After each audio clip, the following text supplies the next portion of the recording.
నువ్వు ఏ స్థితిలో ఉన్నా, ఏ పరిస్థితుల్లో ఉన్నా, పాపంలో ఉన్నా, పరిశుద్ధతలో ఉన్నా, మంచి పనులు చేస్తున్నా, చెడ్డ పనులు చేస్తున్నా, దేవుని యొక్క దృష్టి మాత్రం నీ మీద పడుతూనే ఉంటుంది. బైబిల్లో ఏమని రాయబడం తెలుసా? పరిశుద్ధ ఆలయంలో ఉన్న దేవుడు నరులనంట కన్నులారా చూచుచున్నాడంట. ఏం చేస్తున్నాడు చెప్పండి? దేవుడు అందరినీ చూస్తున్నాడు. మీ పక్కన వాళ్ళతో ఈ మాట చెప్పండి, దేవుడు నిన్ను చూస్తున్నాడు, నన్ను చూస్తున్నాడు అని చెప్పండి. మీ పక్కన వాళ్ళతో చెప్పండి. Very good. సో దేవుడు చూచే దేవుడు. మనము పూజిస్తున్నటువంటి యేసు ప్రభువారు ఆయన కన్నులుండి చూడలేనివాడు కాదు, నోరుండి మాట్లాడలేనివాడు కాదు, ఆయన చెవులుండి వినలేనివాడు కాదు. ఆయన కన్నులున్నాయి, ఆయనకు నోరుంది, ఆయనకి చెవులున్నాయి.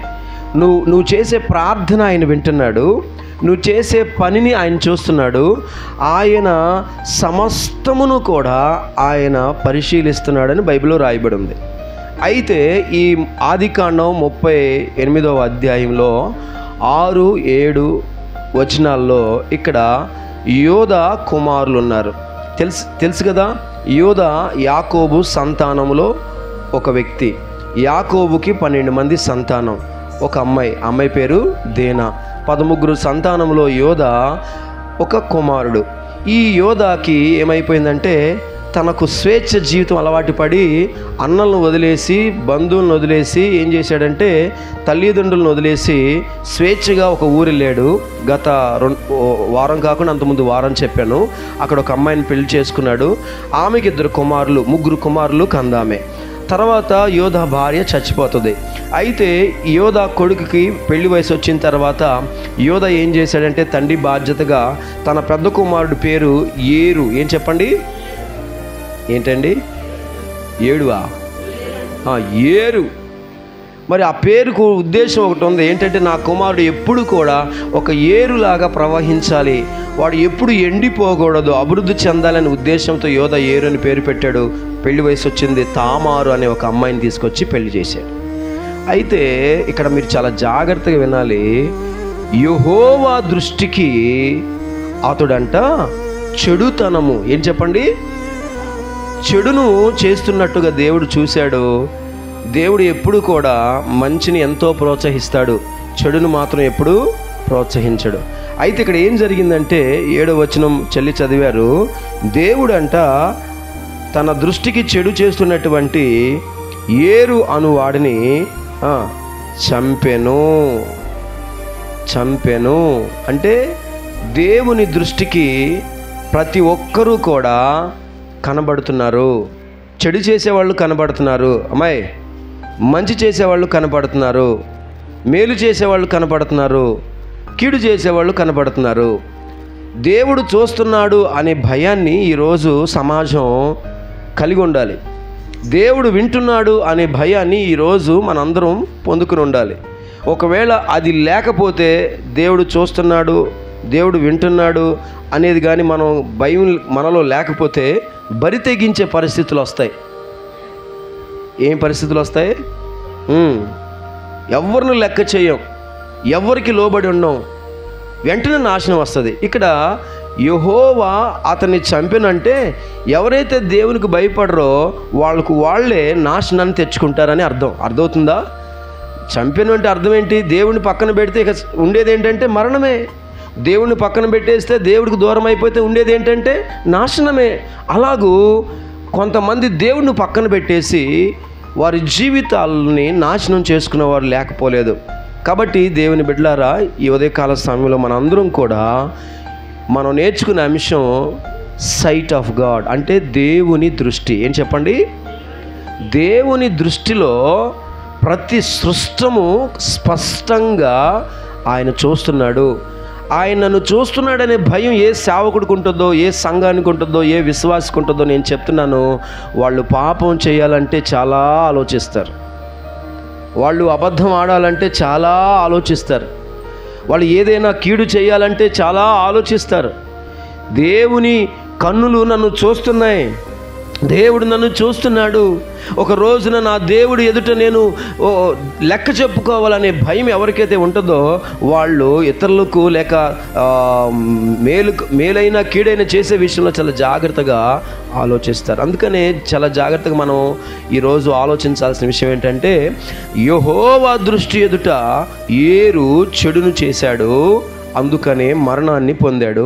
మరి నేను దేవుని దృష్టిలో ఎలా ఉన్నాను? నేను దేవుని దృష్టిలో ఏమై ఉన్నాను? నా దృష్టిలో నేను మంచోడినే, నా దృష్టిలో మీ దృష్టిలో మీరు చాలా మంచోళ్ళు. చూడండి, ఎప్పుడైనా మన కంపు మనకి ఇంపు అంట. ఏం చెప్పండి? ఎస్, దిట్స్ వెరీ ట్రూ అండి. మన కంపు మనకి ఇంపే, కానీ మన కంపు ఎవరికి కంపురా అంటే పక్కనోడికి. ఏం చెప్పండి? ఎప్పుడు కూడా మనకి చెమట వాసన మనకి అయ్యదు. ట్రై చేయి, మనకి ఎప్పుడు వేయదు, ఎలా పని పెట్టుకుని చూస్తే తప్ప. మరి ఎప్పుడు నువ్వు నడుస్తూ వెళ్తున్నప్పుడు, నువ్వు కూర్చున్నప్పుడు, ఒక సమాజంలో ఉన్నప్పుడు మనకున్నటువంటి లోపాలు, మనకున్న దుర్వాసన, మనకున్నటువంటి కంపు ఎప్పుడు కూడా ఎదుటి వాళ్ళకి తెలుస్తుంది. అందుకనే నీ తప్పులను, నీ బలహీనతలను, నీ దుర్వాసనను హెచ్చరించే ఒక మంచి స్నేహితుడిని నువ్వు కలిగి ఉండాలి. దేవునికి స్తోత్రం. నాకు మంచి స్నేహితులు ఎవరైనా ఉన్నారంటే బైబిల్ అండి. దేవునికి స్తోత్రం. దీన్ని చదివిన ప్రతిసారి దేవుడు నాతో ఖచ్చితంగా నా లోపాలు మాట్లాడుతుంటే, నా బలహీనతలు మాట్లాడుతుంటే, నా దుర్వాసన మాట్లాడుతుంటే అక్కడ సరెండర్ అయిపోవాలి, అంతే. ఆమేనండి. అందుకని చాలామంది బైబిల్ చదవరు. బైబిల్ చదివితే మన లోపాలు తెలిసిపోతాయి. మనం ఏం చేస్తామంటే మనుషులను చదువుతాం. వాళ్ళకంటే నేను బాగానే ఉన్నాను కదా, ఇదిగో ఈయనకంటే నేను బాగానే ఉన్నాను కదా, ఆమె కంటే నేను బాగానే ఉన్నాను కదా అని మనుషులు మనం చదువుతాం. కాదు, మనుషులను చదవకండి. మనుషులను చదివితే నీ లోపాలు, నీ యొక్క బలహీనతలు నీకు అర్థం కావు. మరి ఎవరిని చదవాలి అంటే దైవ గ్రంథాన్ని చదవాలి. ఎందుకంటే ఇది 66 పుస్తకాల యొక్క పరిశుద్ధ గ్రంథం. దీన్ని చదివిన ప్రతిసారి కూడా నేను ఈ విషయంలో సరి చేసుకోవాలి, ఈ విషయంలో చెక్కబడాలి, ఈ విషయంలో నేను ఇంకా మారాలి అనే ఒక భయము, ఒక మారు మనసుతో కూడినటువంటి పశ్చాత్తాపం దేవుడిస్తూ ఉంటాడు. అందుకనే దయచేసి మనము దేవుని దృష్టి ఎదుట ఎలా ఉన్నామనేది ఒక్కసారి ఈ ఉదయకాల సమయంలో మనం పరిశీలన చేసుకోవాలి. మన దృష్టిలో, మన స్నేహితుల దృష్టిలో, మన బంధువుల దృష్టిలో చాలా మనం మంచిగానే ఉంటాం. కానీ దేవుని దృష్టిలో ఎలా ఉన్నాం? వాక్యం ఎదుట నేను ఎలా ఉన్నాను? హల్లెలూయా చెప్పండి. రండి, ఈరోజు మనం ధ్యానం చేసే అంశం అదే అని చెప్పాను కదా. ఈ 10వ వచనం కూడా చదువునానా. అతడు చేసినది యెహోవా దృష్టికి చెడ్డది గనుక తెలుసా, 2వ వాడిని కూడా చంపేశాడు దేవుడు. అసలు వినండి జాగ్రత్తగా, ఒక ప్రార్థనాపరుడు కడుపును పుట్టిన యోధ తన కడుపును పుట్టిన పిల్లల్ని ఎలా తయారు చేసుకోవాలండి? ఎలా తయారు చేసుకోవాలి? యోధ యాకోబు కడుపును పుట్టాడు. యాకోబు ఎవరు? దేవుడితో మగసిరి కలిగి పోరాడినటువంటి ఒక ప్రార్థన యోధుడు. అవునా కదా చెప్పండి? మామను గెలిచాడు, అన్నను గెలిచాడు, దేవుని గెలిచాడు. దేవునికి స్తోత్రం. మామను గెలవడానికి కారణం దేవుని సహాయం, అన్నను గెలవడానికి కారణం దేవునితో పోరాడి ప్రార్థన. మరి తన జీవితంలో ఇంత ప్రార్థన ద్వారా జయం చూసిన ఈ వ్యక్తి దేవుని ద్వారా పేరు మార్చబడిన వ్యక్తి. యాకోబు కాస్త ఇశ్రాయేలు అయిపోయాడు కదా. యాకోబు కాస్త ఏమైపోయాడు?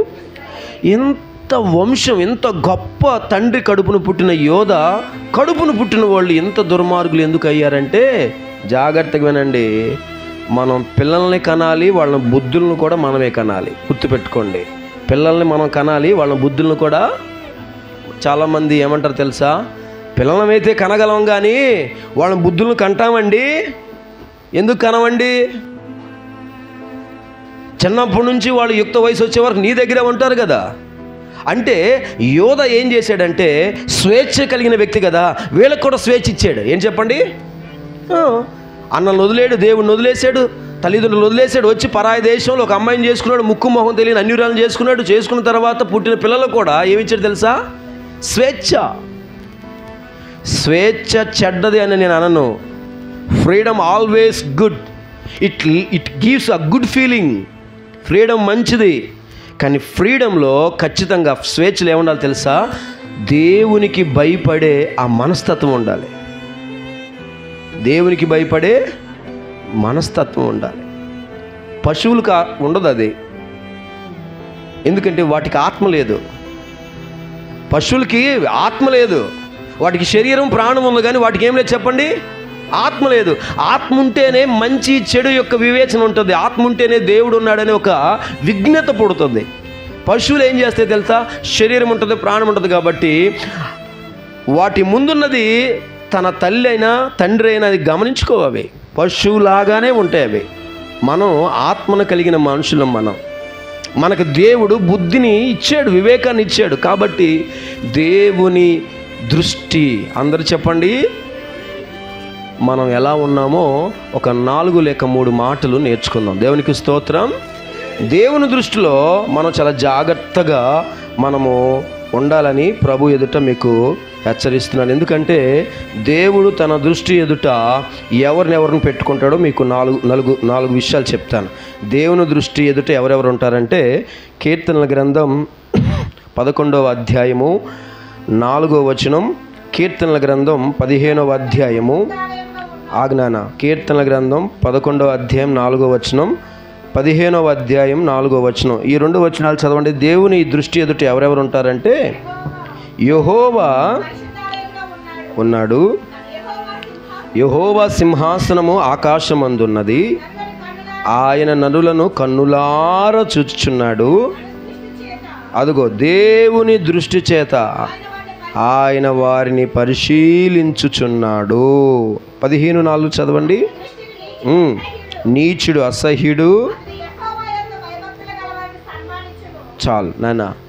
దేవుని దృష్టి ఎదుట సమస్త మానవాళి ఉంటుందండి, గుర్తుపెట్టుకోండి. ప్రతి నరుడు ఉంటాడు. మనుషుల్లో 2 రకాల మనుషులు ఉంటారు. సత్పురుషులు ఉంటారు ఆయన దృష్టిలో, దుర్మార్గులు ఉంటారు. అయితే ఇక్కడ వాక్యం ఏం చెప్తుందంటే, నీచులైన వారు దేవుని దృష్టిలో కూడా పడతారు. నీచులెవరో దేవుని దృష్టికి మంచిగా కనబడుతుంది. అమ్మ జాగ్రత్త వినండి. మనం చెడ్డోడినేమో మంచోడిని అనుకుంటాము, మంచోడినేమో చెడ్డోడిని అనుకుంటాం, దుర్మార్గుడినేమో చాలా ఆప్తుడు అనుకుంటాము, ఆప్తుడినేమో చెప్పండి దుర్మార్గుడు అనుకుంటాం. అది మన సైట్కి అందంది, మన ఊహకు అందదు అది. కానీ దేవుడు, మనం ఎందుకు అలా అనుకుంటాం తెలుసా, పై రూపం చూస్తాం. ఏం చెప్పండి, పై రూపం చూస్తాం. నటించి మంచితనం చూపించి చివరాఖరికి పాడు చేసేంత స్థితికి వెళ్ళిపోతారు. అందుకే మనం పై రూపం చూడకూడదు. దేవుడు హృదయాంతరంగాన్ని చూస్తాడు. అందుకనే ఆయన దృష్టికి నీచులెవరో తెలుసు. మొట్టమొదటి మాట, అందరూ జాగ్రత్త వినండి. ఆయన దృష్టికి, దేవుని దృష్టికి నీచులెవరో తెలుసు. హల్లెలూయా. మనుషుల దృష్టికి నీచులు మంచోళ్ళు అవ్వచ్చు, మంచోళ్ళు నీచులు అవ్వచ్చు, కానీ దేవుడు కన్నులారా చూస్తున్నాడంట నీచులు ఎవరో. ఒక మాట నేను చెప్పనివ్వండి నాతో. నీచుడు అనే పదానికి ఇంగ్లీష్లో ఏమని రాయబడి ఉందంటే వికెడ్. ఏం చెప్పండి, వికెడ్. తెలుగులో నీచుడు పర్యాయ పదాలు దుర్మార్గుడు, ఇలా మనం చూడొచ్చు అన్నమాట. అయితే నీచుడు అనే పదానికి ఒక డిక్షనరీ ఇచ్చే అర్థం ఏంటంటే, one who know the truth, తెలిసిన సత్యమును లేక తెలిసిన నియమమును, తెలిసినటువంటి పద్ధతిని, తెలిసినటువంటి ఆ నిజాన్ని నమ్మనోడు. ఏం చెప్పండి, తెలిసిన నిజాన్ని నమ్మనోడు. ఫర్ ఎగ్జాంపుల్ నేను మీకు బాగా అర్థం అవ్వాలో చెప్తాను చూడండి. నుప్పును పట్టుకుంటే ఏమవుతుంది, అది జగమెరిగిన, అవునా, జగమెరిగిన నుప్పును పట్టుకుంటే ఖచ్చితంగా కాలుతుంది. అలా పైకి వెళ్తే గురుత్వాకర్షణ శక్తి ఉంటుంది, పడతామని. అయితే కొంతమంది ఏం చేస్తారో తెలుసా, కావాలని నుప్పును పట్టుకుంటారు. ఈ మధ్య నేను ఒక వీడియో చూశాను, పునుగులు వేస్తున్నాడు, ఛాలెంజ్ అన్నమాట. మరి అది ఆయిలో ఏమో నాకు తెలియదు, కానీ బాగా మరుగుతుంది అది.